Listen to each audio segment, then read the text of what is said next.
Oi pessoal, boa noite a todos. Então, como combinado, hoje nós vamos ter uma live aqui específica para trabalhar com o guia orientativo que foi emitido essa semana pela ANPD, Autoridade Nacional de Proteção de Dados Pessoais, falando a respeito da nomeação do controlador e do operador, porque esse era um assunto que vinha aí trazendo várias polêmicas, várias dúvidas de como que isso deveria ocorrer na prática. Então, esse órgão que é a ANPD, então um órgão responsável, por dirimir esse tema correlacionado à proteção de dados pessoais, por trazer esse direcionamento no tocante a essa área, acabou trazendo esse guia. E aí nós vamos analisar aqui vários pontos relevantes dessa legislação, no caso a Lei 13.709 de 2018, mas fechando o assunto falando apenas da nomeação de controlador e operador. Até eu tinha aberto uma caixinha perguntando para o pessoal aqui do Instagram qual é a dificuldade que vocês têm a respeito desse tema, e em cima disso vou abordar aqui também alguns pontos com vocês. Oi pessoal, boa noite, obrigada por estarem aí. Bom, começando aqui, esse guia ele vai elencar que agentes de tratamento são apenas o controlador e o operador. O encarregado de dados não é agente de tratamento. Tanto não é que hoje aqui na nossa live não vamos abordar o encarregado de dados pessoais. Nós vamos ter uma live específica para trabalhar esta função, então, inovadora, trazida pela LGPD, que é uma pessoa que vai ficar responsável pela proteção de dados pessoais, por atuar diretamente com esse tema dentro da organização. Lembrando que o encarregado de dados pessoais, ele pode ser tanto CLT quanto também terceirizado. Mas vamos focar aqui então. O controlador. Controlador é aquele que tem poder de decisão. Quem é que tem poder de decisão? A organização, a empresa. Então, aqui o próprio artigo 5º da LGPD coloca: o controlador é definido pela lei como pessoa natural ou jurídica de direito público ou privado a quem competem as decisões referentes ao tratamento dos dados pessoais. Vamos analisar esse artigo. Primeiramente, pessoa natural. Por que a LGPD está utilizando essa denominação? Porque lembrem que a LGPD ela se baseou no texto da GDPR. Então, lá no português de Portugal, ao invés de você falar pessoa física, você fala pessoa natural. Então, aqui compreende-se a pessoa física. Uma pessoa física ou uma pessoa jurídica que realize tratamento de dados pessoais poderá então ser considerado como controlador ou operador. Aqui a gente já tem que analisar um outro ponto. O que é tratamento de dados pessoais? A LGPD coloca para nós que tratamento de dado pessoal é tudo aquilo que diz respeito ao dado. Então, se você coletou um dado, isso é tratamento. Se você processou aquele dado, também é tratamento. Armazenou, arquivou, compartilhou, realizou transferência desses dados, você eliminou os dados, são todas aqui formas de tratamento dos dados. Então, com certeza a tua organização trata dados pessoais, com certeza absoluta. Em algum momento a sua empresa ela vai tratar dados pessoais. Aqui basta saber se a sua empresa está tratando dado como controladora ou como operadora. Mas o que eu quero ressaltar com vocês é que esse tratamento de dados pessoais é sobre os dados pessoais que estão no âmbito digital e também no âmbito físico. Então, não são apenas aqueles dados que estão situados no teu banco de dados, no teu sistema, na nuvem, no e-mail, não. Também aqueles dados que estão nas fichas, que estão em papel. Oi pessoal, boa noite, sejam bem-vindos, o pessoal está entrando aqui. Continuando então, gente, com relação a essa questão do tratamento, ou você vai ser controlador ou vai ser operador. O controlador é aquele que tem o poder de decisão. Então vamos colocar aqui um escritório de advocacia, um escritório de contabilidade. Quando que esse escritório ele é controlador? Quando ele vai ter o poder de decisão, ele vai decidir como aqueles dados vão ser tratados. Vamos colocar uma situação aqui para exemplificar melhor. Quando você contrata um funcionário, você, organização, decidiu contratar um funcionário. Então, você vai decidir também como ocorrerá esse tratamento de dados pessoais. Se você vai contratar uma empresa terceirizada para realizar esse tratamento ou não. Então, vamos colocar aqui. Eu, escritório de contabilidade, eu contrato funcionários. Nessa posição, eu sou considerado como controlador. No entanto, quando eu fecho um contrato com um determinado cliente, aqui uma empresa de ar-condicionado, fechei o contrato com uma empresa de ar-condicionado para que eu, o escritório de contabilidade, venha a fazer aqui o serviço de folha de pagamento, o serviço correlacionado à área de departamento pessoal. Vou gerar a folha de pagamento dos funcionários dessa empresa que é de ar-condicionado. Então, nessa relação específica que eu fechei com o meu cliente, nós temos aqui uma relação contratual de prestação de serviço. A cliente, que é essa empresa de ar-condicionado, nesse caso específico, ela é o quê? Dentro dessa relação, é considerado como controlador, porque ela contratou o funcionário, coletou os dados e agora está compartilhando com o escritório de contabilidade com a finalidade que esse escritório de contabilidade faça a folha de pagamento mensalmente. E você que vai estar tratando os dados para gerar essa folha de pagamento, você vai ser considerado como operador nessa relação, tá? O escritório de contabilidade é considerado, não é uma pessoa em si, tá? O escritório. Por quê? Porque nesse caso aqui, você vai estar apenas observando as instruções, o que foi ali fechado contratualmente, o que foi estabelecido, e você não tem aqui um poder decisório. Agora, se você, escritório de contabilidade, disser para mim, não, eu tenho poder decisório.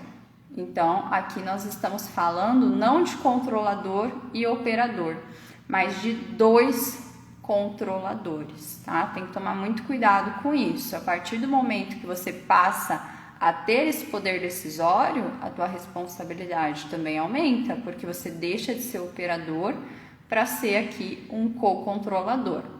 Bom, seguindo, olha só o que disse esse guia que foi emitido. Falou que aqui o controlador é quem toma as decisões referentes ao tratamento de dados. Então, ao longo do ciclo de vida dos dados pessoais.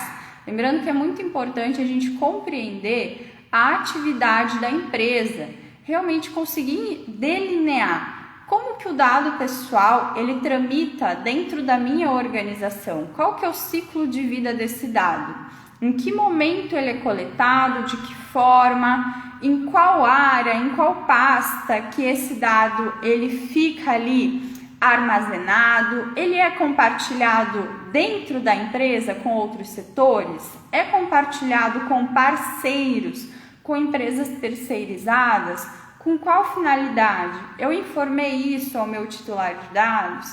Você tem que fazer esse mapeamento aqui para você realmente conseguir entender o ciclo de vida dos dados pessoais dentro da tua organização e compreender, inclusive, qual vai ser o momento de eliminação desses dados pessoais.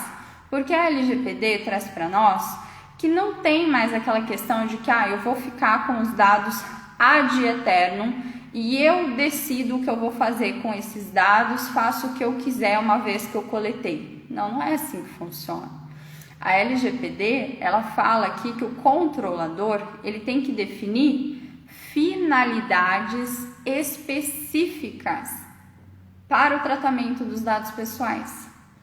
Então, no momento que eu vou coletar o teu dado, eu tenho que trazer informação para você aqui de forma clara, tenho que trazer essa informação realmente de forma transparente para você, meu funcionário, para você, meu cliente, titular de dados pessoais, para que você compreenda como os dados são tratados dentro da minha organização.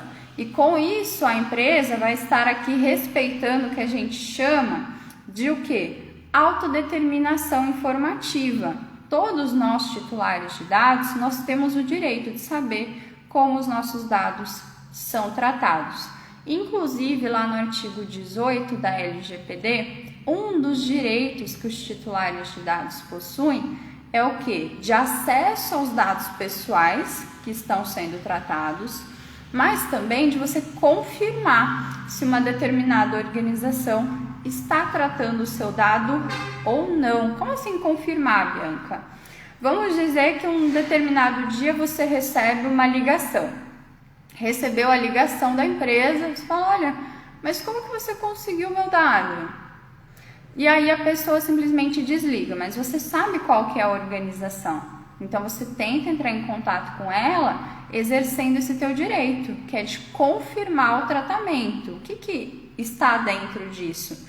De você requisitar a empresa quais dados ela tem, como que ela pegou esses dados. E se não der certo esse contato, você pode aqui, inclusive, fazer denúncia no site da ANPD, que é a Autoridade Nacional de Proteção de Dados Pessoais, tem lá, sim, um canal de denúncias. Se você for lesado de alguma forma, como seus dados estão sendo utilizados de forma indevida, você poderá, inclusive, ajuizar uma ação indenizatória na seara civil, gente. Seja por dano moral, seja por dano material. Mexeu um pouquinho aqui meu vídeo, mas tô tentando arrumar aqui, pessoal. Deixa eu ver se vai dar. Vou fixar ele aqui. Acho que agora foi. Aí. Bom, vamos seguir. Além disso, o controlador, ele vai ter que sempre delimitar qual é a base legal que justifica aquele tratamento. Como assim? Então, eu sempre tenho que analisar qual é a finalidade do meu tratamento, né? Qual é o objetivo que eu tenho com aquilo. E uma base legal tem que ser aplicada para que você realmente esteja aqui observando o que está disposto na LGPD. Como assim, Bianca? Não entendi. Então, vamos diferenciar. Vamos começar do princípio. Nós temos dados pessoais, que é todo dado que identifica ou torna identificável uma pessoa. No caso, seu CPF, o seu número de telefone pessoal, o seu endereço residencial, o seu e-mail, que contém algo ali que consiga te identificar, como o seu nome, a sua data de nascimento, o seu CPF. E também temos dados pessoais sensíveis. Dados pessoais sensíveis são dados que a empresa, ao tratar essa modalidade de dado, precisa ter aqui um cuidado muito maior. Porque se esse dado ele for vazado, ele for acessado por pessoas indevidas, pessoas não autorizadas, isso pode vir a gerar para o titular dos dados pessoais uma situação vexatória, uma situação discriminatória, algum dano moral.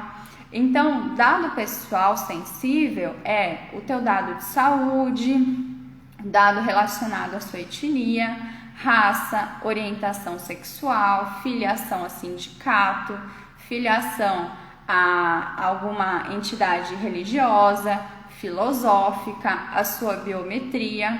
Todos esses dados aqui são considerados como dados pessoais sensíveis.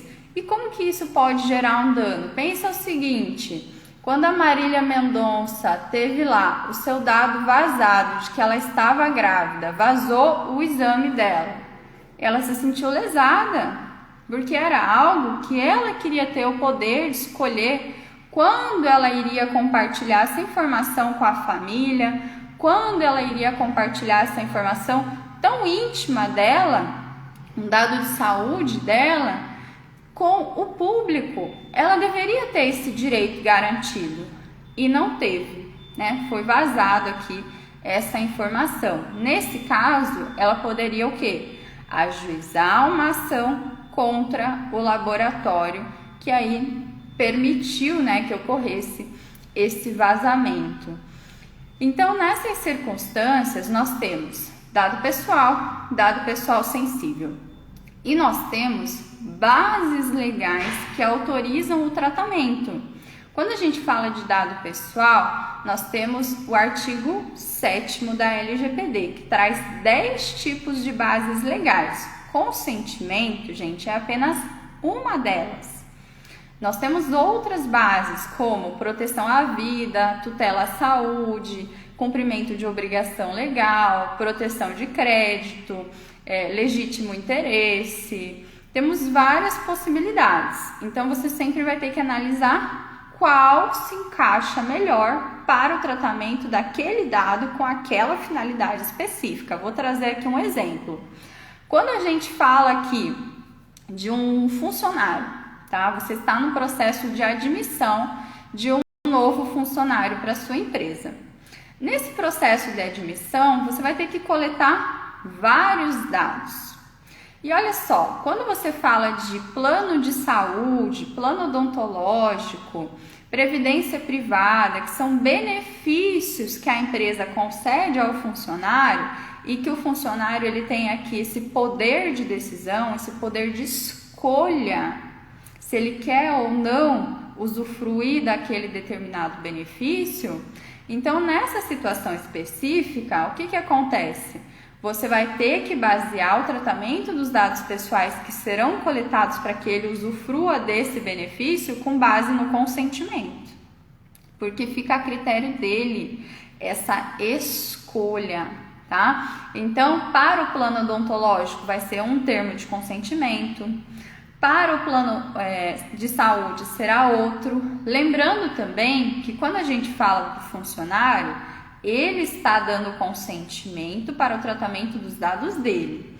Quando ele tem um dependente maior de idade, como no caso o cônjuge, você tem que dar um termo de consentimento para que esse funcionário entregue nas mãos do cônjuge, o cônjuge dele assine e retorne então com esse documento assinado para a empresa, porque a única pessoa que tem o poder de dar o consentimento é o titular de dados pessoais. Ninguém pode fazer isso por ele, tá? A menos que a gente esteja falando aqui de menores de idade, que aí são aqui o caso de crianças e adolescentes. No caso de criança e adolescente, o próprio artigo 14 da LGPD coloca que é necessário coletar aqui a autorização, o consentimento do pai ou do responsável legal para que ocorra aquele tratamento de dados pessoais conforme a legislação. Bom, aqui eu trouxe para vocês esse exemplo do consentimento.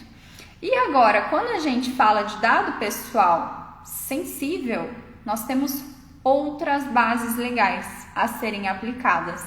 Como assim, Bianca? É totalmente diferente? Não, não é totalmente diferente, mas é uma outra categoria de dado.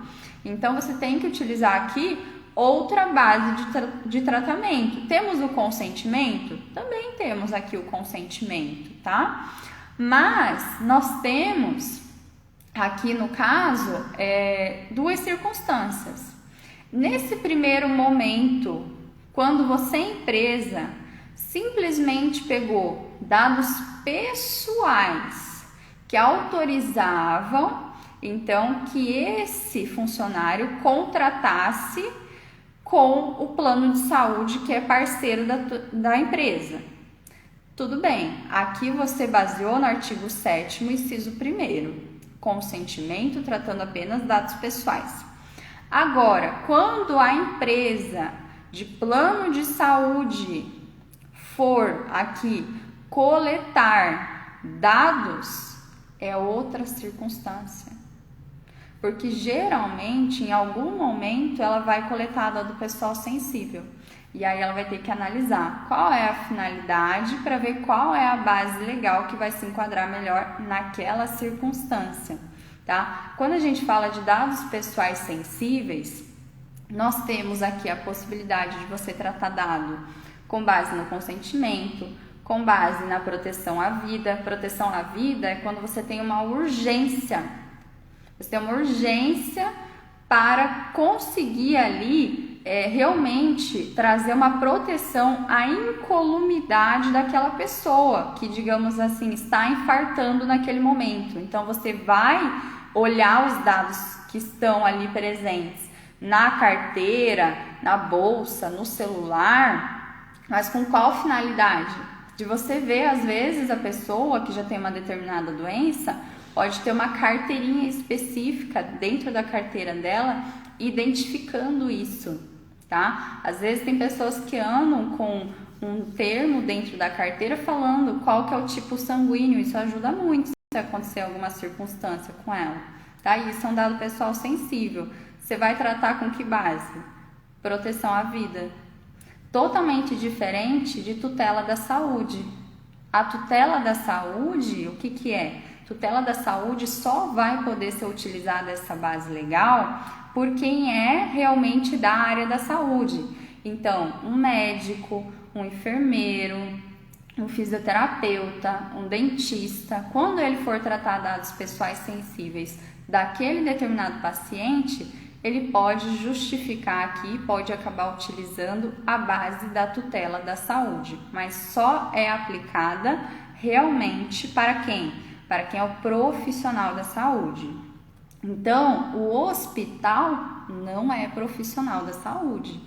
O hospital, quando vai coletar ali dados pessoais sensíveis, ele em si, tá? Ele, hospital, se ele quiser fazer isso, ele vai ter que fazer com outra base, tá? Vai ter que ver se ele está cumprindo aqui alguma obrigação legal. Será essa base utilizada? Ah, não, eu estou pegando esses dados pessoais porque eu quero que conste na ficha. Então, tudo bem, então você pega consentimento e assim você vai analisando.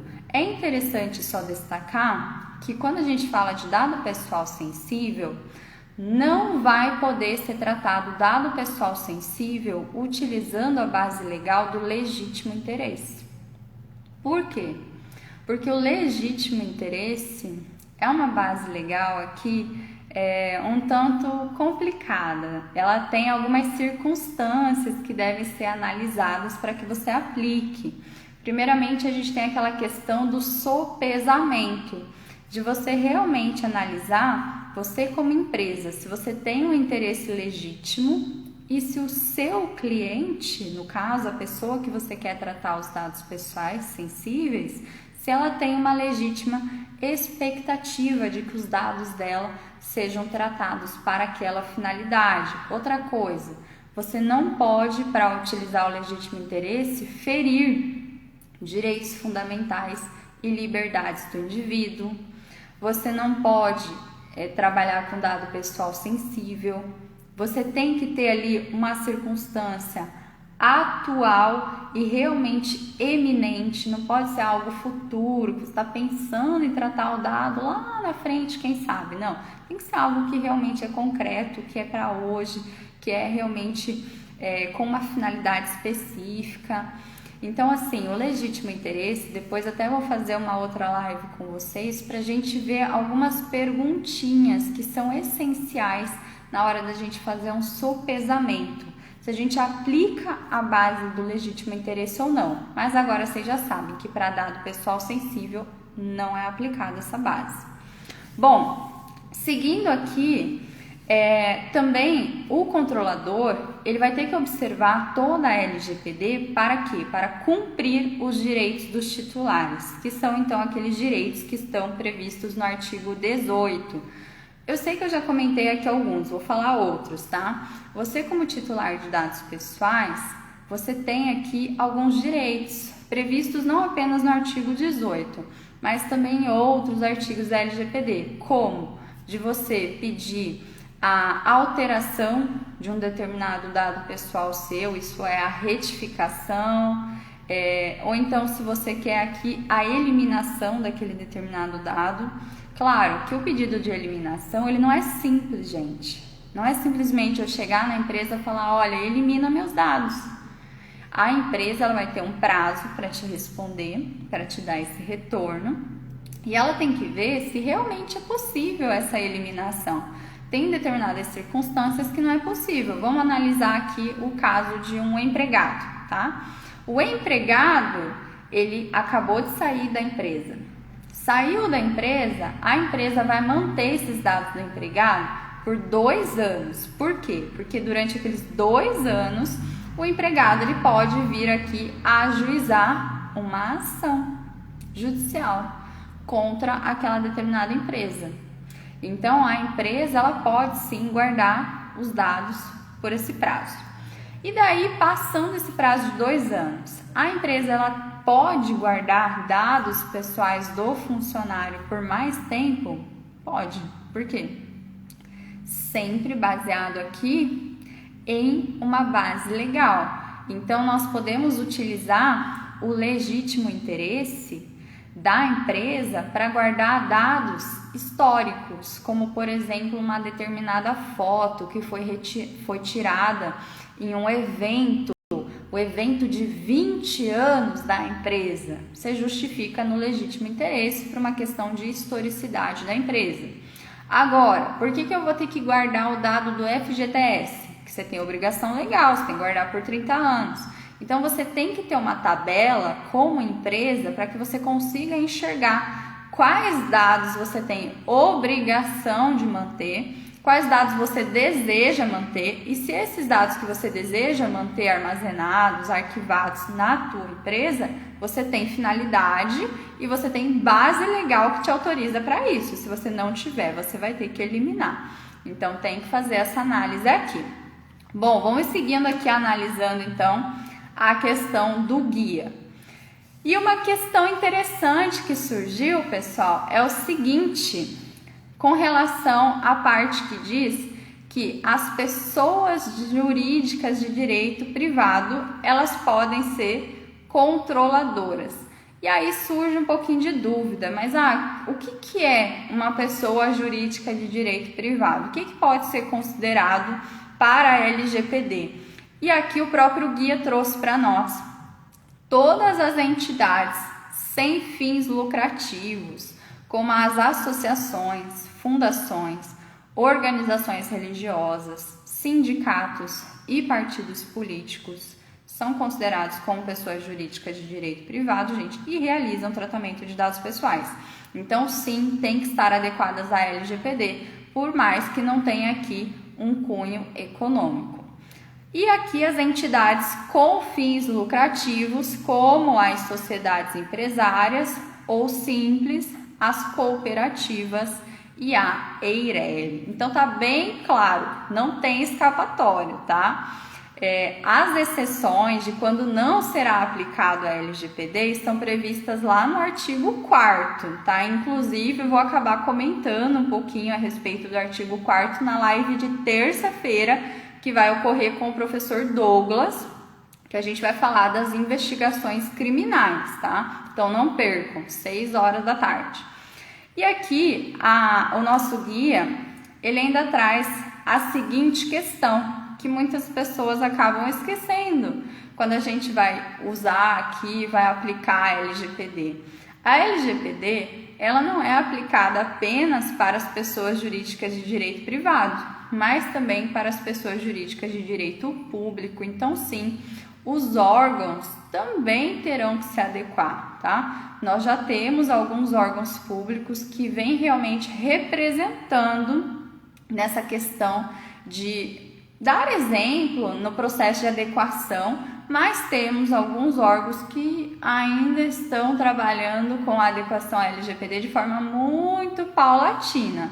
Mas, gente, é necessário adequação a todos, tá? A LGPD não trouxe tratamento diferencial, tá? Nós temos aquelas exceções e nós vamos trabalhar com elas em outro momento, mas aqui posso falar para vocês que não vai ser aplicado a LGPD quando? Quando se tratar de segurança pública, investigação criminal, aqui quando você for utilizar aquele determinado dado para fins particulares. Como assim para fim particular? Pensa o seguinte, você coleta aqui o e-mail de 20 amigos seus porque você quer fazer o amigo secreto no final do ano. Gente, não vai aplicar LGPD, né? Porque não faz sentido aqui, você tem apenas realmente um cunho pessoal em estar utilizando aqueles dados pessoais naquele determinado momento, para que você realmente possa interagir com seus amigos e fazer um amigo secreto. Seguindo, vamos ver aqui, que mais? Com relação à pessoa natural, o guia se manifestou sobre isso, tá? Então, a pessoa natural, que é a pessoa física, ela poderá sim ser considerada como controladora, tá? Nas situações em que é a responsável pelas principais decisões referentes ao tratamento de dados pessoais. Então, nessa hipótese, a pessoa natural, ela age de forma independente e em nome próprio e não de forma subordinada a uma pessoa jurídica ou como membro de um determinado órgão. Então, aqui o exemplo que a LGPD está trazendo de quando que uma pessoa natural vai ser considerada como controladora é no caso aqui de empresários individuais e de profissionais liberais. Como quem, gente? Como o advogado, o contador, o médico. Então, quando você é um profissional liberal, você pode sim vir aqui a tratar dados pessoais, tá? Muito provável isso para que você consiga exercer sua atividade, mas você vai ter que estar adaptado à LGPD. Então, vou trazer aqui o meu exemplo, tá? Eu tenho uma sociedade individual de advocacia, mas eu já adaptei o meu contrato. Tá? Já tenho aqui o meu contrato trazendo a questão do tratamento de dados pessoais, como o meu escritório, como eu trato os dados pessoais dos meus clientes, por quanto tempo eles ficam armazenados. Então, eu trago todas essas informações ali, buscando esse cuidado com a LGPD. Claro que esse é um cuidado, nós temos vários num processo de adequação. Seguindo, pessoal, deixa eu ver o que mais que tem de importante aqui para destacar com vocês. Com relação à controladoria conjunta, esse tema aqui é muito legal. Por quê? Pode ser que em uma determinada situação você tenha não apenas um controlador, tá? Lembrando que controlador, em regra geral, vai ser pessoa jurídica de direito privado ou de direito público. Em algumas circunstâncias, pode ser uma pessoa natural, como aqui o profissional liberal, tá? Mas pode ocorrer essa controladoria conjunta, de termos aqui mais de um contador tomando as decisões de como que aqueles dados vão ser tratados. Então, vamos dizer aqui que nós temos duas empresas que são parceiras. Nós podemos ter uma empresa que quer oferecer um determinado curso jurídico, e essa empresa que quer oferecer o curso jurídico, ela está atuando em conjunto com o sindicato, para que juntamente eles ofereçam um curso. Então aqui ambos estão realmente com esse poder decisório de decidir como que os dados pessoais dos seus alunos serão tratados, tá? Eles estão aqui em parceria. Pode ser porque essas empresas elas fazem parte de um grupo econômico e estão fazendo ali uma campanha conjunta. Tem que analisar o caso concreto, mas o guia trouxe para nós algumas informações bem relevantes, pessoal, de quando que a gente vai analisar então essa controladoria conjunta. Olha só, eles colocaram 3 pontos para averiguar. Se mais de um controlador possui o poder de decisão sobre o tratamento dos dados pessoais, que foi isso que eu comentei com vocês, se há interesse mútuo de 2 ou mais controladores com base em finalidades próprias sobre um mesmo tratamento, então sem focar nessa questão do mesmo tratamento, ou então quando 2 ou mais controladores tomam decisões comuns ou convergentes sobre as finalidades e os elementos essenciais daquele tratamento. Então, resumindo, era aquilo que a gente já tinha trabalhado, tá? E por que é importante você saber se você é controlador também ou não? Porque você, como controlador, você tem um encargo muito maior. Então, depois eu quero ver também marcar uma live com vocês a respeito desses deveres e obrigações que a LGPD traz ao controlador, gente, que são inúmeras. Mas você tem que realmente tomar um cuidado muito grande a respeito das suas atividades, de você garantir medidas de segurança não apenas técnicas, né? Não apenas sistemas, mas também medidas de segurança administrativas. Isso é muito importante. Bom, e agora com relação ao operador, né? Por mais que eu já comentei aqui com vocês, vamos ver o que o guia trouxe para nós, asseverando aqui o que já é trabalhado na LGPD. O operador, então, conforme definido pelo artigo 5º da LGPD, é a pessoa natural ou jurídica de direito público ou privado que realiza o tratamento dos dados pessoais em nome do controlador e de acordo com as instruções fornecidas pelo controlador. Então, como eu comentei aqui com vocês, quando a gente está falando de uma empresa que é considerada operadora, ela não tem esse poder decisório. Ela vai tratar os dados, mas observando o que você pediu, o que foi colocado em contrato.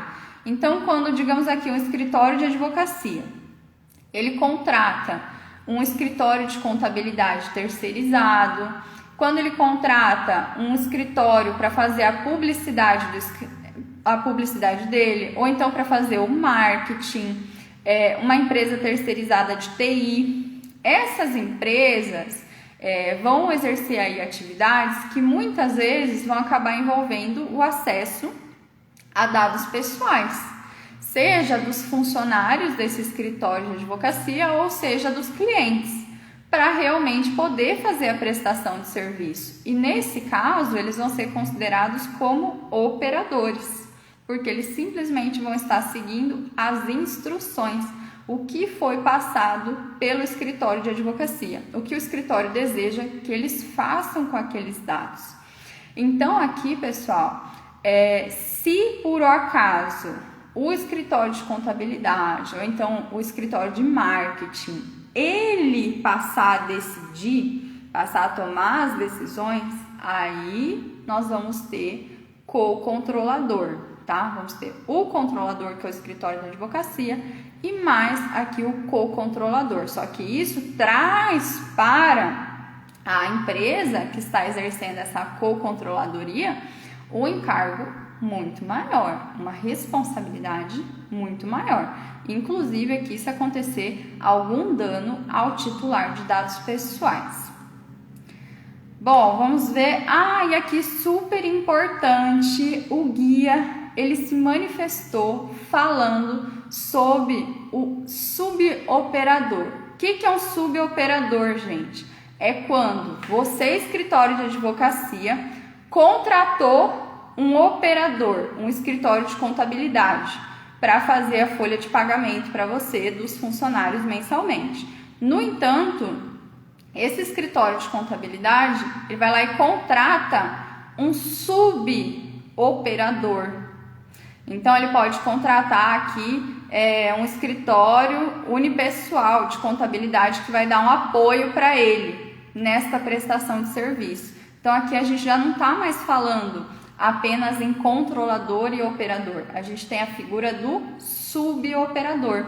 E o guia da NPD veio se manifestar de que por mais que essa figura ela não esteja explícita dentro da LGPD, dentro do nosso texto legal, sim, é plenamente possível existir essa figura, porque na prática, gente, ela vai estar presente em várias situações, mas isso não exime esse suboperador e o próprio operador que contratou ele das suas responsabilidades. Então aqui é muito importante esse contrato que é fechado para a prestação do serviço. Se há a possibilidade ou não do teu operador contratar um suboperador, em quais circunstâncias, se ele precisa aqui da tua autorização prévia, como que funciona isso, ele vai garantir realmente que esse suboperador ele está devidamente adequado à LGPD e vai garantir aqui medidas de segurança técnicas e administrativas conforme o que foi elencado contratualmente entre controlador e operador.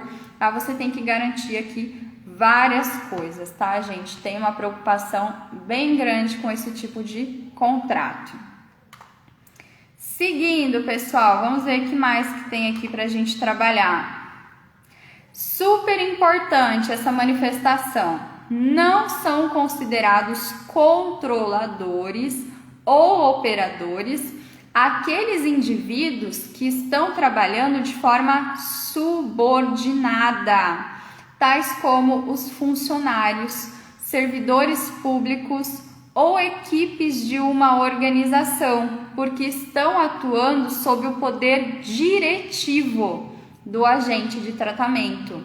Então, como eu já havia comentado com vocês, quando a gente fala do escritório de advocacia, o escritório de advocacia é controlador, não é o dono do escritório de advocacia, a menos, claro, que a gente esteja falando aqui de um escritório aonde nós temos a figura aqui da advocacia unipessoal, tá? Mas quando a gente fala de uma sociedade de advogados, a sociedade de advogados é considerado como controlador de dados pessoais, tá? Não vamos individualizar na figura do sócio.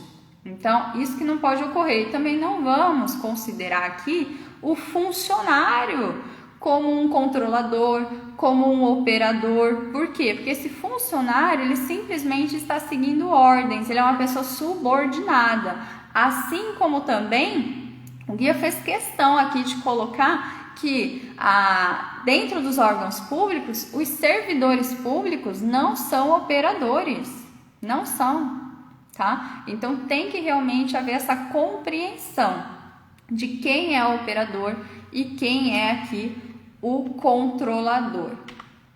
Bom, pessoal, com relação ao que foi trazido dentro aqui do guia, eu tenho apenas para destacar com vocês o seguinte, tá? É uma parte que está aqui elencada no texto, que o funcionário do agente de tratamento, seja ele controlador ou operador, ele está atuando sob subordinação, tá? Ele apenas representa aquele agente de tratamento, como no caso, o controlador ou operador. Um escritório de advocacia, tá? Você pode ter um funcionário que represente a tua empresa. Enquanto que o operador é diferente. O operador, gente, ele vai atuar de acordo com os interesses e as finalidades que foram definidas pelo controlador. Então, é totalmente diferente a gente falar de operador e de funcionário daquela determinada organização, tá? Nós temos que separar essas ideias, não pode haver confusão, porque se houver confusão, isso vai gerar problema onde? Lá na frente, quando a gente for falar de responsabilização. Como assim responsabilização, Bianca? O texto legal, ele fala que o operador, ele poderá ser responsável de forma conjunta com o controlador, se aquele titular de dados pessoais, ele vier a sofrer algum dano. Então, olha só, o que o artigo 42 da LGPD coloca aqui? Que haverá responsabilidade solidária de controlador e operador de dados pessoais pelos danos causados ao titular, então seja aí o cliente, seja o funcionário, tá? Mas tem que haver um dano, seja dano material ou dano moral, em razão do tratamento irregular. Em razão do tratamento irregular que foi realizado pelo operador, que descumpriu as obrigações previstas na LGPD, né, na legislação, ou que não observou as instruções do controlador. Então, muito cuidado, você que fechou aqui um contrato de prestação de serviço com uma empresa, sua cliente, e você vai ser o operador, vai tratar esses dados. Se você, por um acaso, não observar a LGPD e isso vier a causar um dano, e também, se você aqui desrespeitar as orientações que foram passadas pela empresa, sua cliente, que é a controladora de dados, você poderá aqui responder solidariamente com a controladora, tá? Então, nós temos hipóteses para a responsabilidade? Temos. Vamos trabalhar em uma outra live aí de forma específica, porque quando a gente fala de responsabilidade nos contratos, temos vários temas aqui para serem abordados. Mas eu queria só destacar essa questão realmente desse cuidado, da gente fazer a diferenciação controlador e operador, e também de lembrar que é necessária essa diferenciação, porque isso incide, isso gera reflexos lá na responsabilização, tá bom, gente? Com relação aqui à nossa live, espero que vocês tenham gostado. Se vocês tiverem dúvidas, podem mandar aqui para mim. Se surgir dúvida depois, também me encaminha, manda no inbox lá. E eu encontro com vocês na nossa live de terça-feira, tá? Não deixem de acessar o guia para vocês terem conhecimento. Ficou um material assim maravilhoso que foi produzido pela ANPD, pela Autoridade Nacional de Proteção de Dados Pessoais. Indico a todos vocês a leitura desse documento essencial para quem está aqui no processo de adequação à LGPD, quem está estudando sobre esse tema. E também para que vocês conheçam o site da ANPD, que ficou bem bacana e bem interessante de vocês verificarem todos os materiais que são lá fornecidos. Tá bom, pessoal? Agradeço a presença de vocês e encontro então com o pessoal aí na terça-feira. Bom final de semana, gente!